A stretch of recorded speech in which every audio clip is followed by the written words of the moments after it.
Yeah, I've just got out of the shower. I know, and it's not even my birthday. So yes, I came home from work absolutely minging, and now I've had a shower that was far too hot. So I'm sort of, you know how it leaves you really tired and lethargic. So I need you shower to wake me up. Is there anybody out there? If so, what are you up to? Are you enjoying this charming British summer weather? I don't know if this is storm such a body or what, but it's been bloody miserable all day. I feel sorry for the people who are at Santa Pod today. I believe it was the... Hello, Biff. How you doing, matey? You all right? How's things with you? Are you in good shape? So, yeah, I believe it was one of the Mustang Owners Club type events today, and I think it was pretty much rained off. Shame, but there we go. Yes, isn't it miserable, Chris? Yeah, I think we've been spoiled. However, if he gets it out the way now and is fine for next weekend, evening night, yes, next weekend is Bug Jam, and the next round of Street Eliminator. Hurrah! I also believe there is a few Nitro Funny cars on hand. Ooh. As well as several other classes. So, what's been going on? Oh, stayed home from the Mustang Nuts Day. Oh, right, pretty disappointed. Stayed home from the Mustang Nuts Day. Oh, so you didn't go along at all? I mean, I think the forecast was dismal, wasn't it? Hi, Ian. Yes, everybody's grand, thank you very much. An appointment with the oncologist on the 25th. Other than that, all good. Well, yeah, fingers crossed for you then, matey. Hope the outcome's as well as can be expected. Gosh, definitely too hot. I am now sweating like Hugh Edwards when his phone goes ping. So, what's everybody been up to? I know the big news last weekend was Dragstalgia. Hooray. I mean, Dragstalgia, what a fantastic event.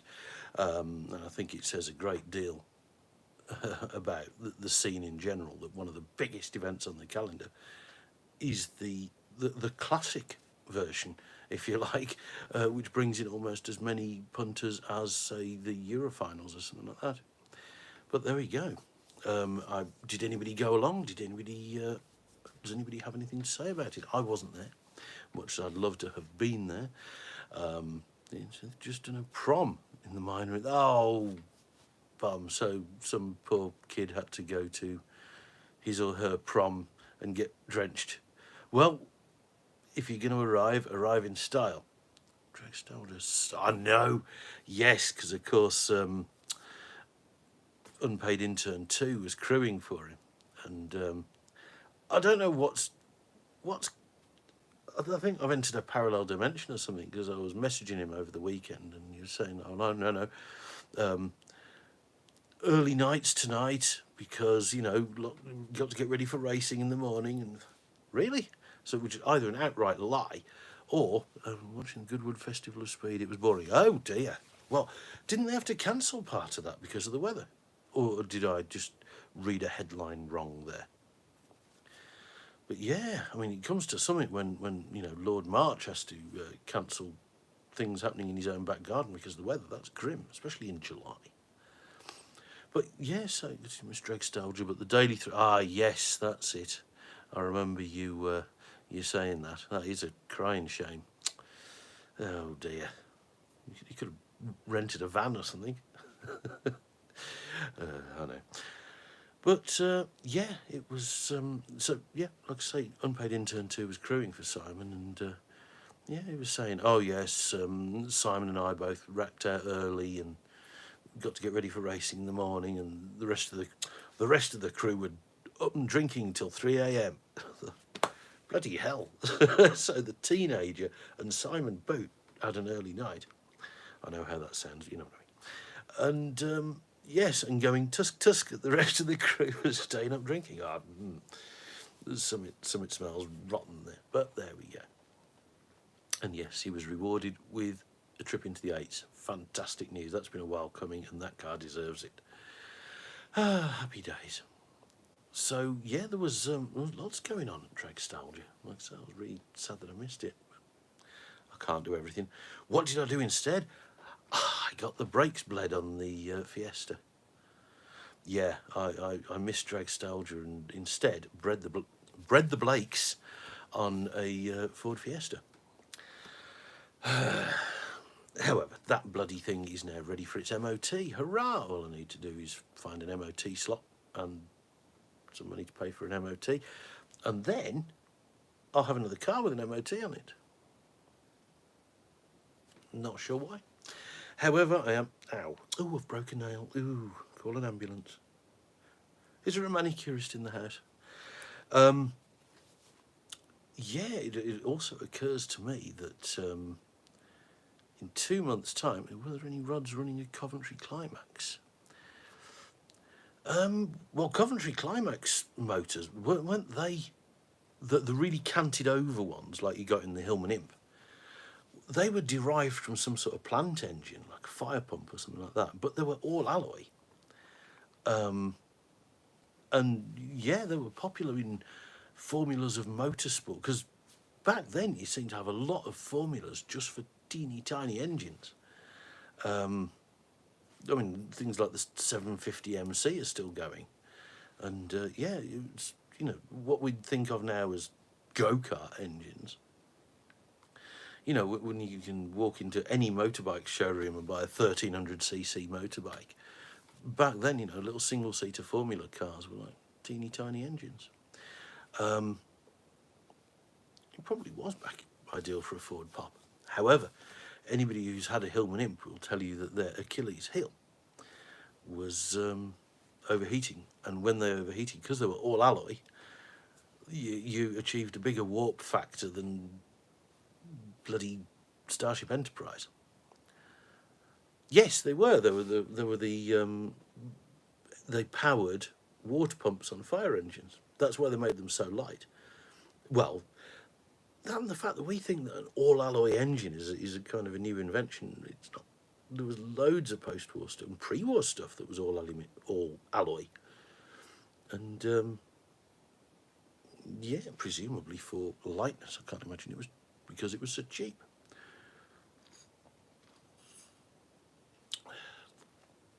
But yeah, they're the engines that found their way into Hillman Imps, and I think, didn't a 900 and something cc version of it carry on into the Talbot Sunbeam? I think it did. I do like a Hillman Imp. I really like the sort of the opening back window. But there we go. Among other things. Of course, my favourite Hillman Imp is the Sunbeam Stiletto owned by Joe Stevens, which unfortunately got sort of rather twisted a couple of months ago. Fingers crossed he'll have that back out. So, is there anybody on here who is going to Melbourne this weekend? Because, of course, it's the next event at Melbourne Raceway. Another round, well, another 2 rounds of NSCC. They're doing bracket racing. They're doing the 50-50 bracket, where you stick some money in the pot and 50% of it goes to the track fund and the other 50% is the prize money. Good idea. And I know there's some pretty heavy players out doing that. What else is going on? This is a really weird sort of quiet weekend. I know, like I say, it's Goodwood Festival of Speed, and there's Melbourne. There's not a fat lot else, it seems, which is strange. I mean, next weekend, kind of similar. Bug Jam being the biggest one, which is where I'll be. And there's a couple of others, but not a great deal for a July weekend. And the following weekend, the end of July, round. You're spoiled for choice for things to go to, and there's so many things clashing that you think, man, all you're doing there is halving your customer base. But too bad. As I said before, there are hundreds of events on in the UK and only 26 weekends between March and October in which to have them.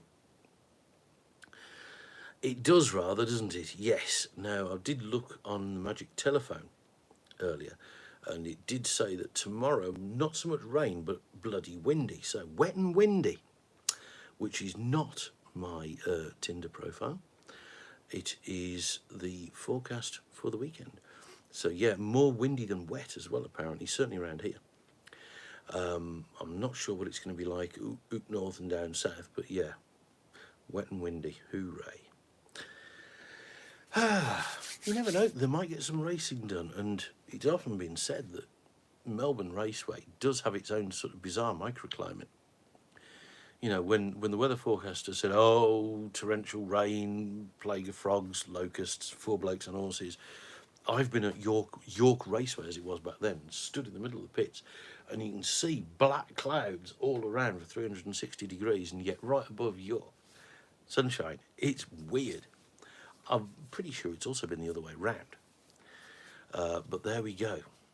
The powers that be can be capricious. So what else is anybody doing? I'll tell you another event that I missed that was on last weekend, and I've completely forgot about it, is not 6 miles from me. There was the Really Retro show. And that's a really good little show. It used to be held at this peculiar little sort of old airfield outside of Stafford. And now it's been held in Penkridge Market. And I've failed to go along to it. And I've completely forgotten about it until I was reading about it afterwards online. So there you go, what a steaming tit. Could have gone along to that. And from some of the photos I've seen, a big proportion of sort of like American cars, hot rods and whatnot, or certainly they were the ones that got the most photographs.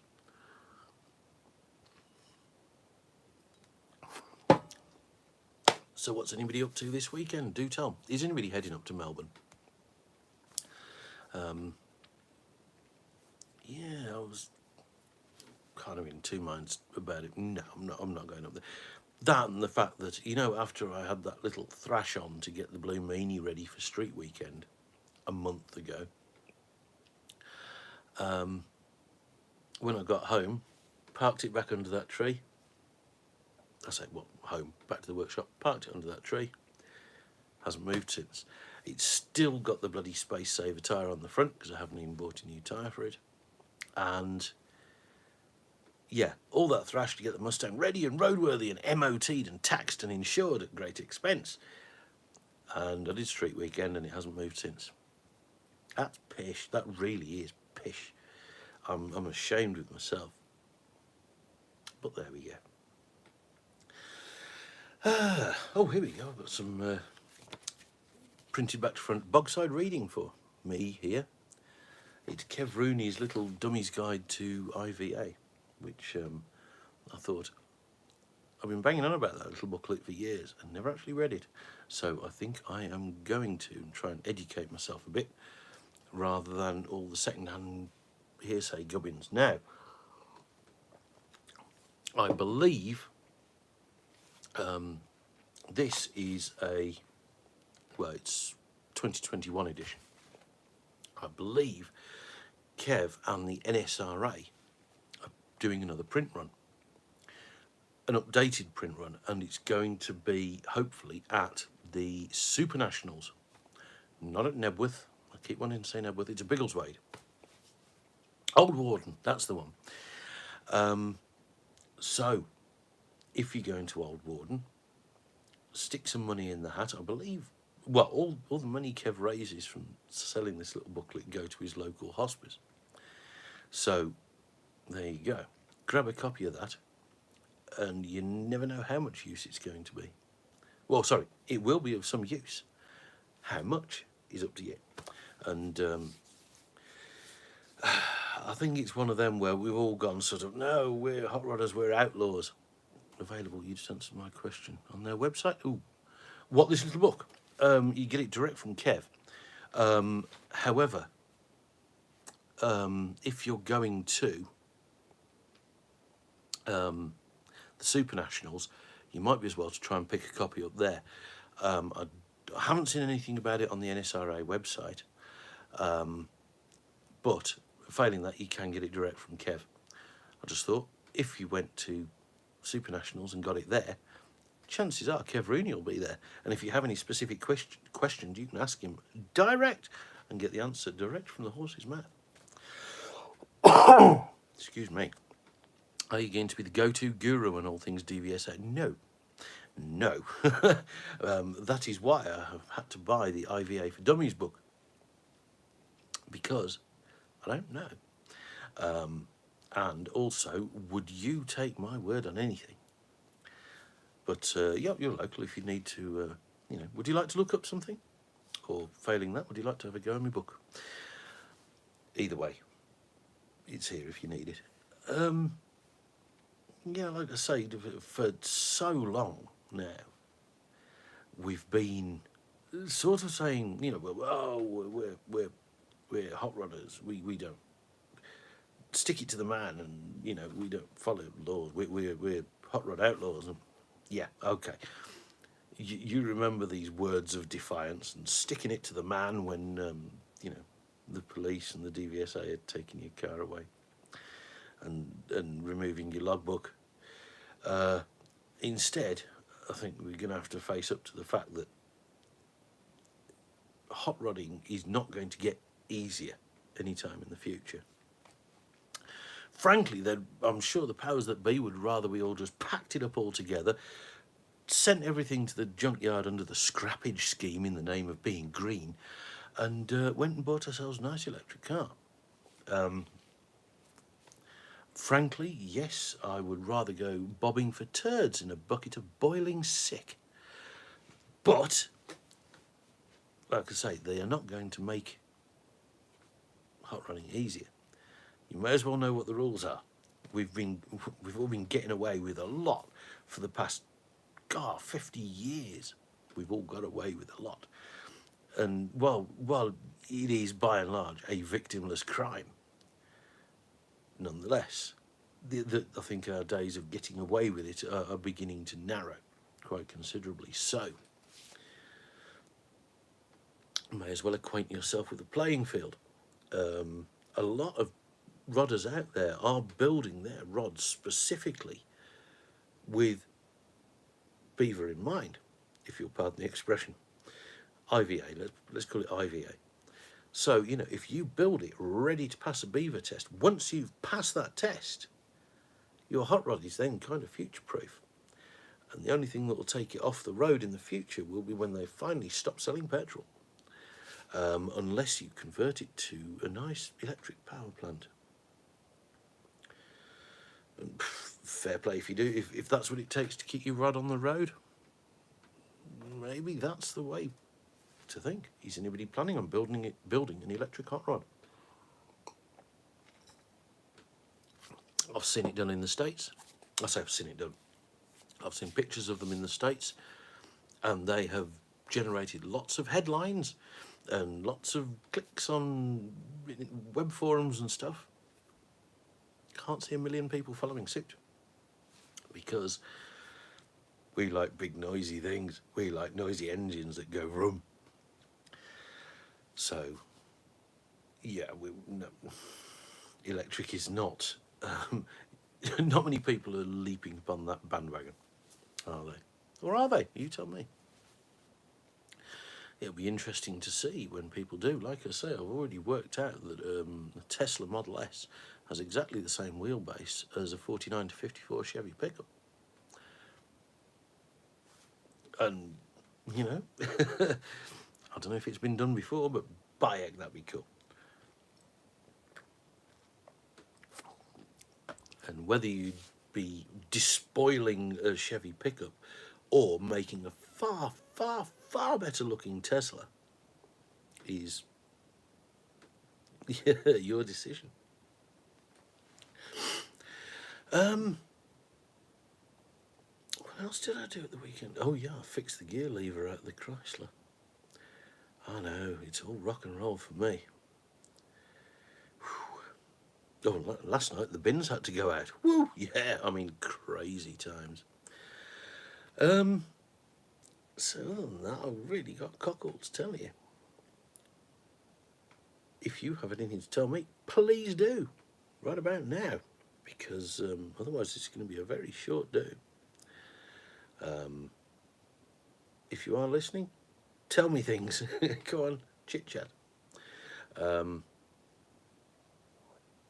If Michael's out there, Mike, if you're out there, I still have your GoPro. I would need to return it to you. Thank you ever so much for the lend of it. Oh, could build something with a massive engine and have an alternator instead of a transmission.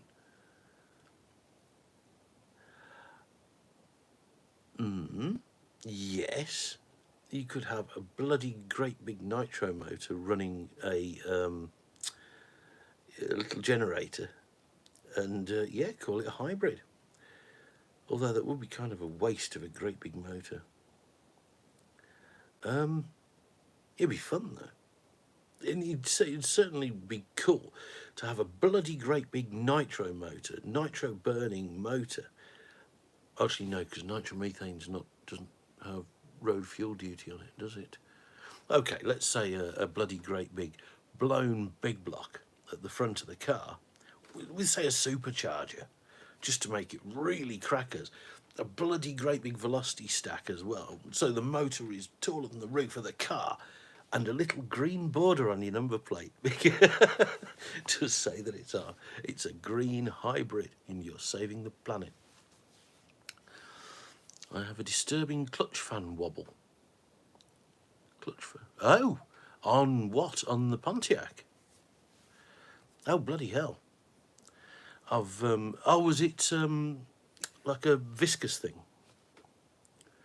Because I've done that. I've taken them apart, and when I've put them back together, they've had a bit of a shimmy on them. So I took them apart again. It's been like the tiniest speck of crap between the hub and the viscous clutch. And you blow the crap off of it, put it back on. Job's a good one. Although once I did have a viscous fan problem, so I threw it away and fitted an electric fan. It was the best move to make in the long run, but possibly not financially the most sound decision. Hey, there we go. So is that on the Pontiac, Nige? Yep. Past pump sorted, but don't like it, eh?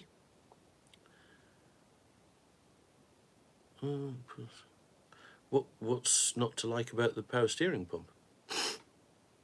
Brand new fan, but like you said, could be. Yeah. Oh, yeah. A paint run. That'll do it. Doesn't take much. Hello. Hiya, Derek. How you doing? By the fire pit at Melbourne.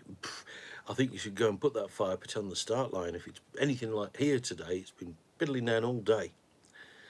Merlin with a custom blower running on methanol.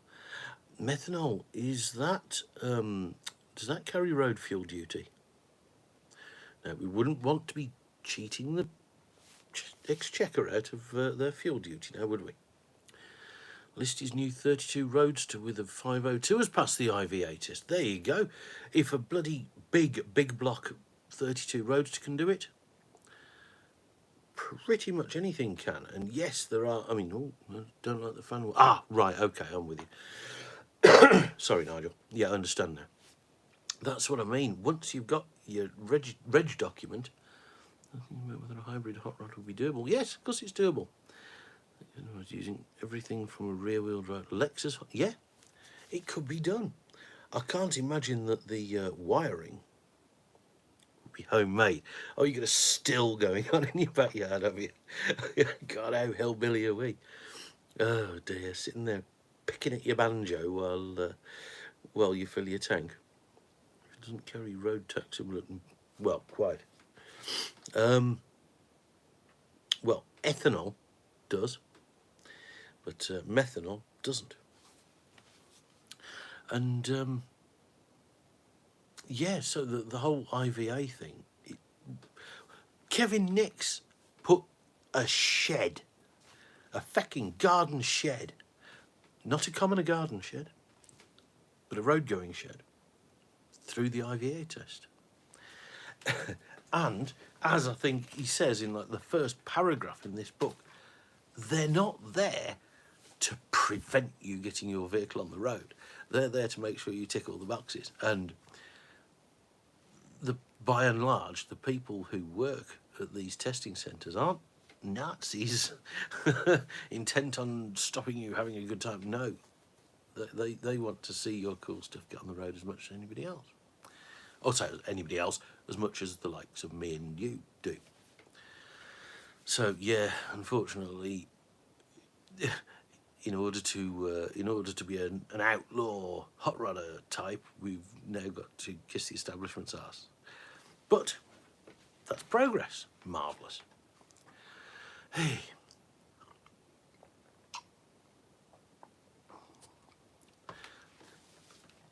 Um.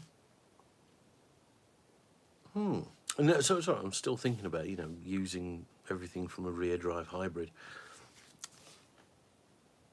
I should imagine, I'd love to build a greenhouse to be faster than a shed. And of course, the emissions would be yes. Red Victor 3 did pass the IVA test, yes. Because, yeah, because Andy Frost did what, let's face it, hot rodders have been doing for years, which is he took a Vauxhall Victor and he modified this and he modified that and he modified the other and he took this out and he added that and he took this out. And basically, when some charmless nerk bubbled him to VOSA, they inspected it and they did say, let's face it, Mr. Frost, not a lot of this vehicle was built in 1969 in feckin' Luton, was it? And yeah, the options were put it through the IVA or lose your logbook, at which point it becomes a race-only car, which would have kind of pissed on his chips for trying to be the first 5-second street car. So he put it through the IVA test and it passed. And I believe that's still for sale. I cannot believe that it's still for sale. I think the only problem, I mean, given the money and considering that it's up for a very reasonable price, but that price would still comfortably buy the house I'm sitting in, with change. And like I say, you could not build that car for that money. The only problem is, it would never be your car, would it? It would, 60k. Hey, this house isn't that bad yet. Well, yeah. Let's wait till after next winter. Let's see. But 160k, I think. Yeah, I think £60,000 would now buy you a mid-terrace slum in Middlesbrough, or a parking space in London. But anyway, yeah, there we go. So, could be wrong. No, it's 160k. You could be wrong. You are, and I think if you go and offer Mr. Frost 60k, he might tell you what to do with your 60k, and it may involve rolling it up into a tight tube and cramming it somewhere.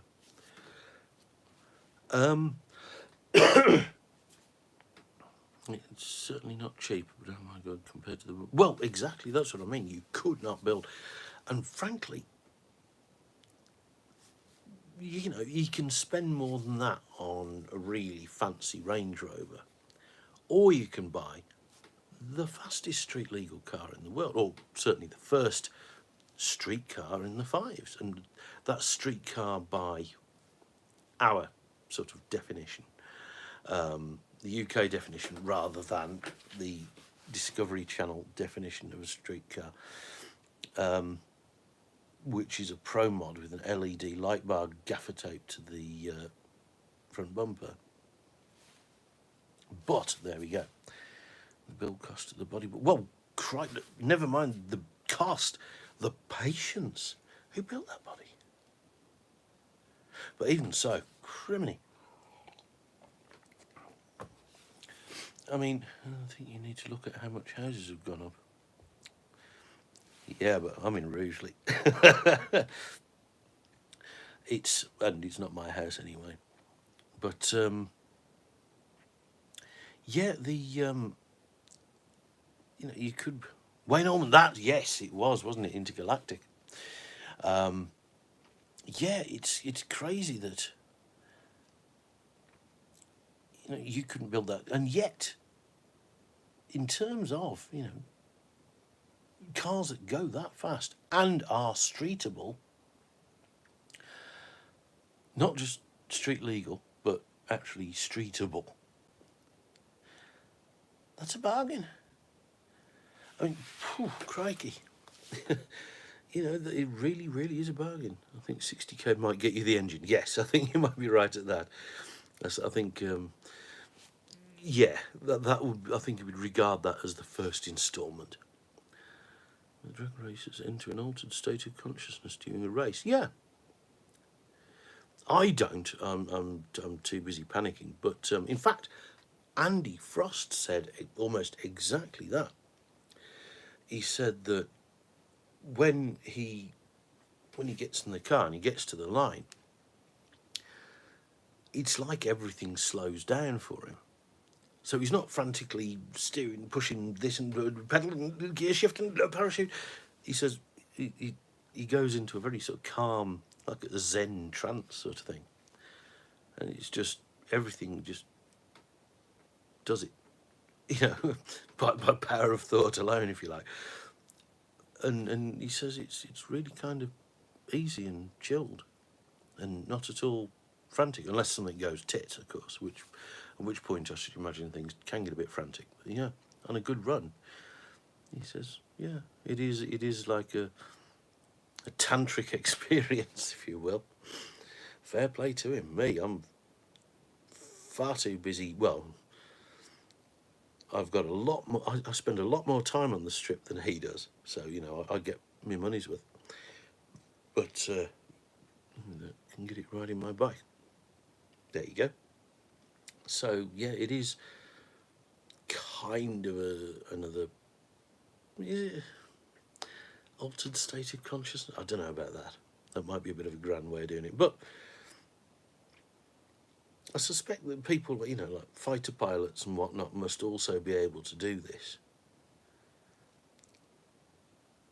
It'd be no good if you were constantly on a knife edge. You'd have to be able to sort of chill, calm, get the job done. But there you go. Hey ho. If you'd lend the car to me, I could put a few runs in and see if I achieved the same state. However, if I blew it up or stuck it in the wall, I reckon I could achieve an altered state of face. Possibly using a baseball bat, but there we go. Anyway, enough of that. What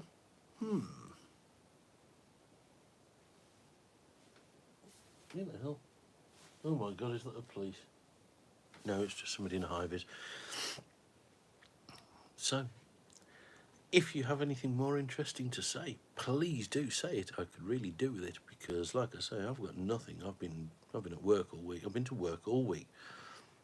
Walk spasms during a race.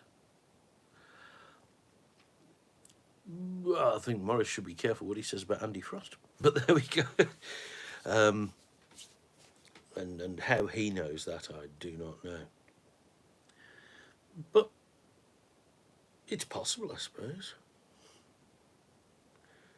If he puts a tiny little dip in the sort of time and space thing, yeah.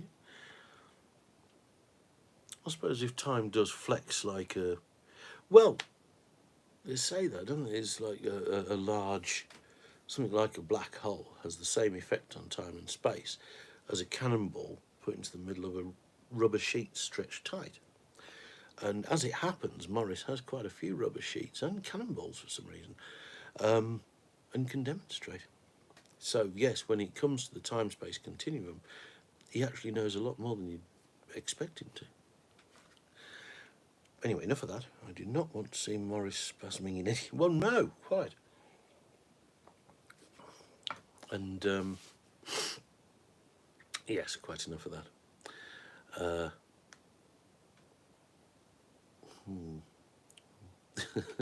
You should have heard what Stephen Hawking had to say about it. Any road, yes. Let's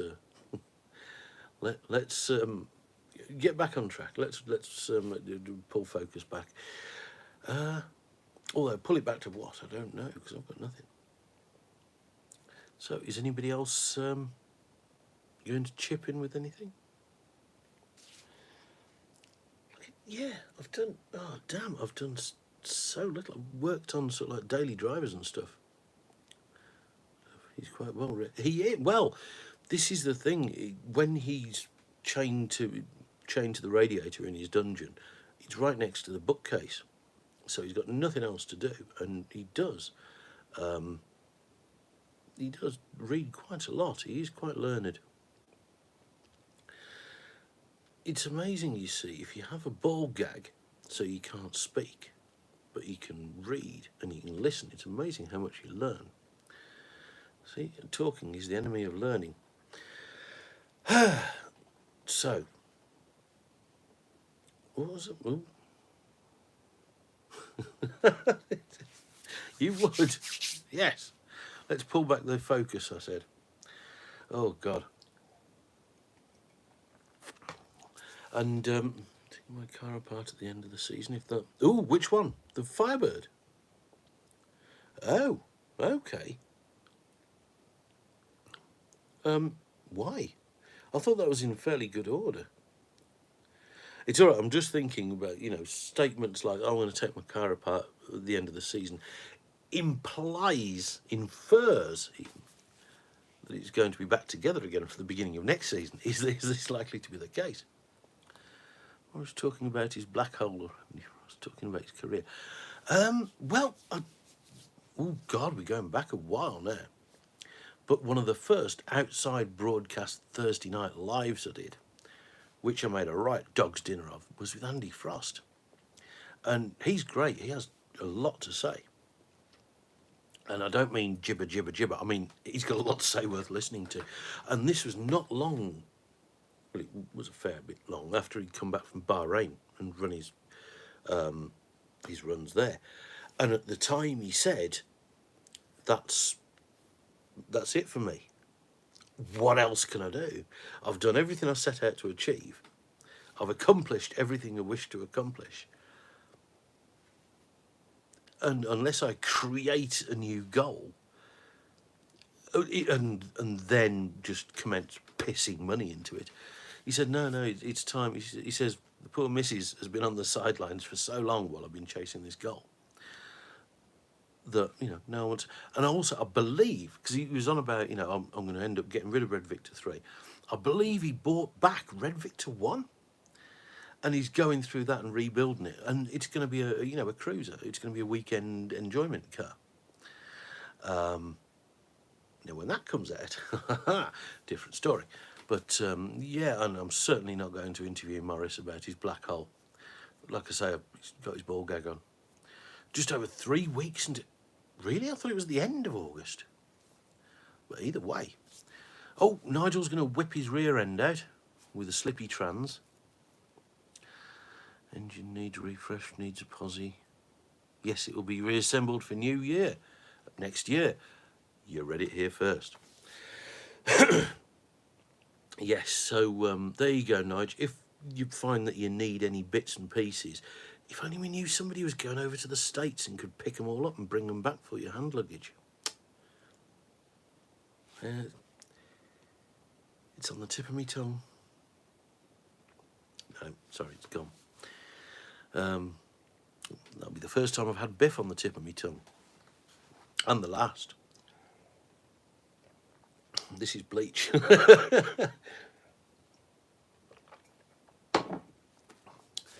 Right, but yes, that does appeal. Woodward Avenue in, was it? Oh, God. Dream Cruise, that's it, the Woodward Avenue Dream Cruise. That's a point. Has anybody been paying attention to Swedish Street Week?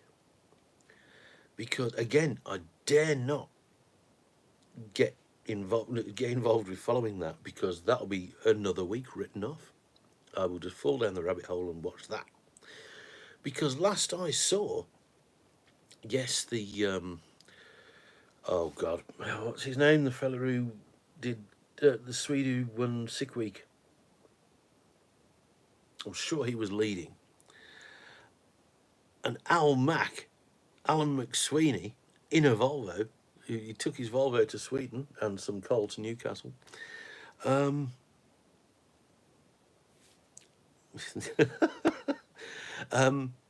Was running 7th and happy days. Fart lighting evening. You make it sound like an arranged event, that. Ah, yes, the York fart lighting evening. Yes, Almac is in 7th. Brilliant, brilliant. I'm so glad that first place is the Swede who showed the Americans how to do a drag and drive. And currently, not far behind the leaders, is a Brit showing the Swedes we can do this shizzle as well. And I'm really, really happy. And as far as I'm aware, he's entered Bug Jam. So Street Week ends either today or tomorrow. I think it ends today, and it's sort of like culmination is tomorrow. All sorts. I think we've got quite a few quarter miles over there. And then he's coming home again next week, and he's planning to be at Bug Jam on Friday. Fair play. What a geezer. Dear me. If I wasn't a feckin' wage slave, that's exactly the sort of thing I'd do. Oh boy, love it. Top guy as well. In fact, there was a post on 8th at Malmo. There was a post earlier from Mark Sheridan on Facebook talking about the last event. And it was in the semis where he beat Andy Bond, which is a tall order. And Mark Sheridan beat Andy Bond. But his CO2 bottle that fires the parachutes, amongst other things, fired the parachutes and then just emptied itself. Which kind of left him in a bit of shtuck, because he'd just got into the final with no parachute launcher. Al Mack, the other guy, the guy in the other lane for the final, he's the person he was competing with for the overall win, lent him a CO2 bottle. And you've got to love that camaraderie when you supply parts to the only man who could possibly beat you, so that he can go out and try. Volvo 240 Station 1. Yes! Being built. It's doing Street Week. It's out doing Street Week at the moment. Isn't it called the Volvagini or something like that? Which does sound like either a peculiar Italian meal or a horrifying bit of your insides.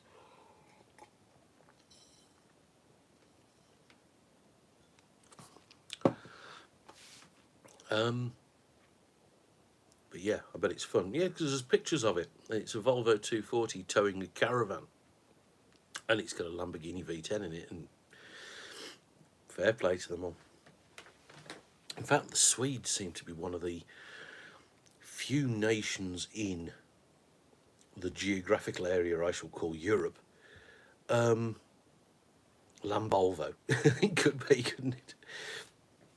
And that still seem to have a decent amount of free rein when it comes to building rods, customs and other crackers machines. Everybody else seems to have a load of bureaucratic hoops to jump through.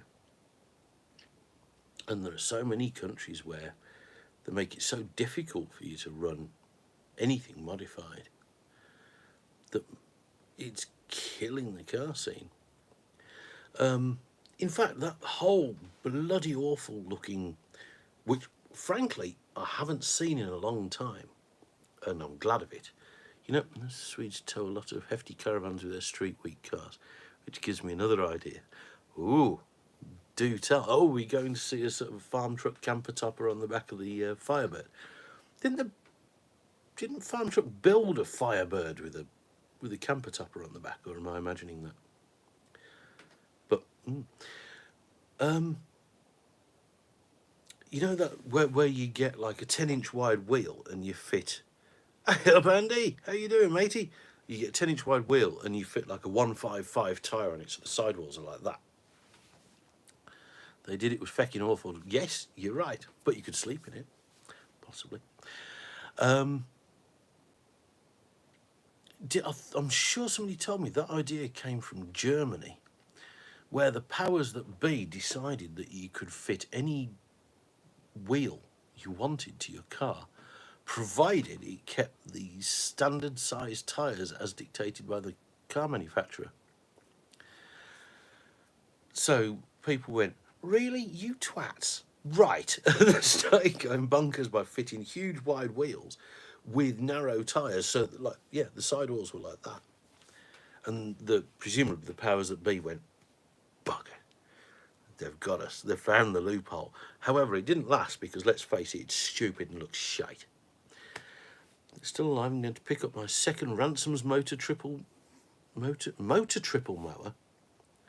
Ooh. So you're going to have a multi-gang. No, that's not what that means. Sorry, Morris. Right, okay. A triple gang. Okay. Why? Why do you need more? I know that's a stupid question, because, you know, if you have to ask. But I saw a Singaporean website modified now. Says you can't do. Yeah, I know. Yeah, I mean, in fact, isn't Singapore very, should we say, regimented?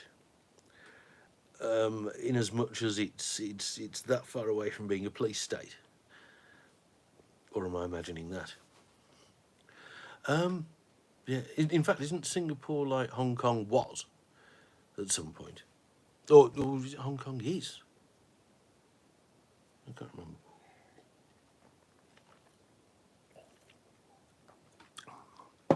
In terms of the rod wielded by the rulers, or the ruler wielded by the rod. Anyway,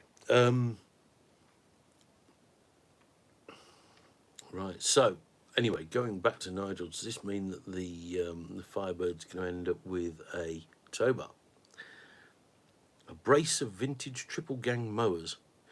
In short, after I bought the first one, a mint, albeit non-running one, turned up on eBay. But oh well, there you go. If it was a bargain, you can't turn it down. That's my story. That's my rule, and I'm sticking to it. Apparently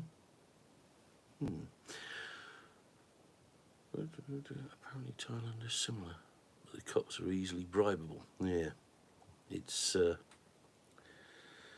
I'm looking into it, Dave, and more precisely under it. Ah. Well, I hope you find the hitch. And 170 quid and it's a beaut. Okay. And so what's the idea? Are you going to drag these behind your Viking or something? Come here and do my fecking lawn if you like. I've got a garden only Tarzan to be proud of. Right, well, I'll tell you what. I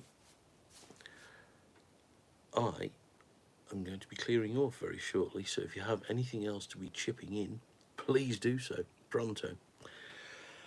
And, yeah, I'll go flatbed and load it onto it. Oh, right, okay. Right, bloody hell. Wow.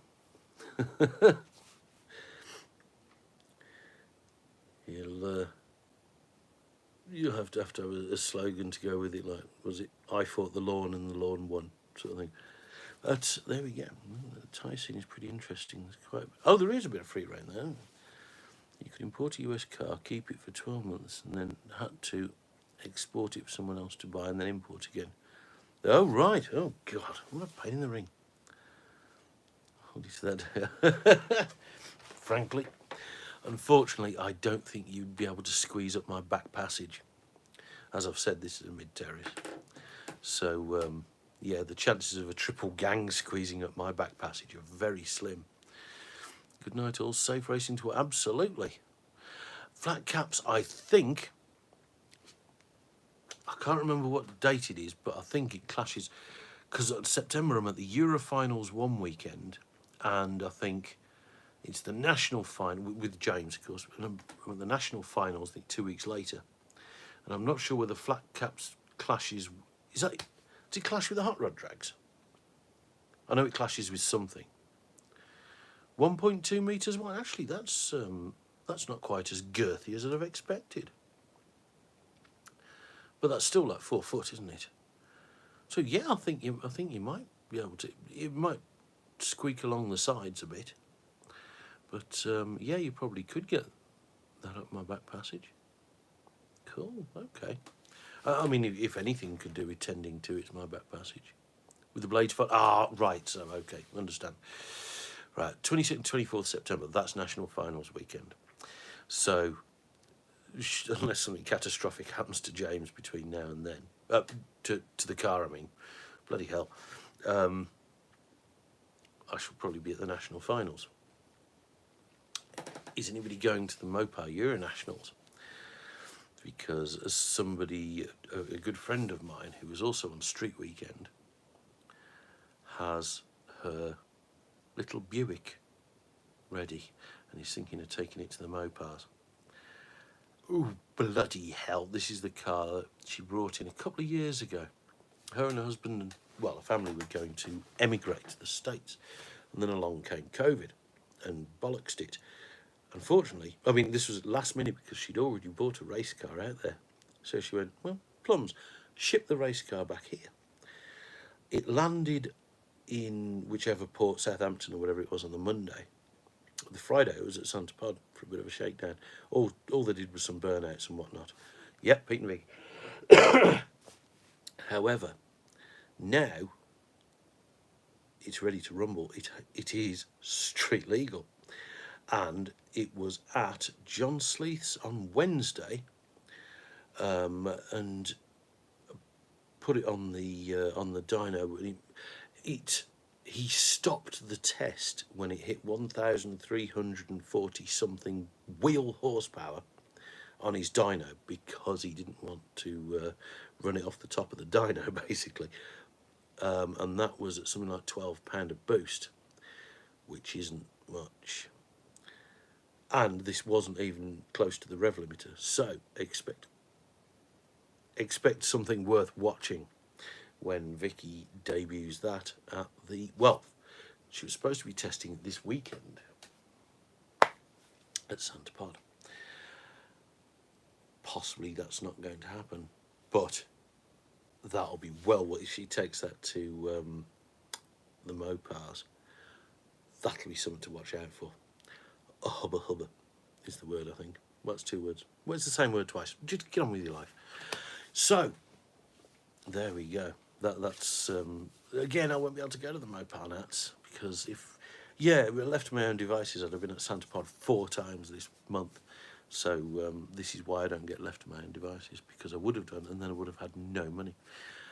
But there we go. So, whatever you're doing this weekend, enjoy it. Have a lot of fun. Stay safe. Stay out the feckin' weather. This is, weather like this is only good if you're looking at it through a pub window. Be there and get a video interview. No, I'd like to say I shall not be at the Mopar Nats. However, I don't know if Peter or Vicky is watching, but as they well know, I work about 5 miles from their house. I could ever so easily pop round and have a word and have a quick gander, because you know when you watch something like Street Outlaws and you get these guys and go, oh yeah, I built this car in my garage, and then you see their garage and it's the size of the Shard, and you think, yeah, that's not a hardship, is it? Well, Pete and Vicky have one of those garages. Oh, Christ. The thing is, it's huge and it's lovely, but Morris is properly dressed if you do. This weather is not very good for welding outside. It's not very good for anything, really. But yes, least of all welding outside. Yeah, if you're going to get garage envy, you'll get it at Pete and Vicky's. But I know that if I had their garage, which is easily 10 times the size of my own, probably more, I also know that somehow within a month you still wouldn't be able to put one foot in front of the other because the floor would be covered in shite. I'd still manage to fill it. Any road, enough of that. I'm going to bugger off. So like I say, whatever you're doing this weekend, try and enjoy it, try and stay dry, and with a bit of luck, next live will be Thursday. So 6 days' time, right here, probably, because on Friday, after I finish work, I shall be going to Bug Jam. Aha! Well, that's the plan. So, there you go. Here, Thursday. Have a very, very good weekend. Whatever you do, try and enjoy it. And I shall see you then. Goodbye. Thanks a lot. Bye.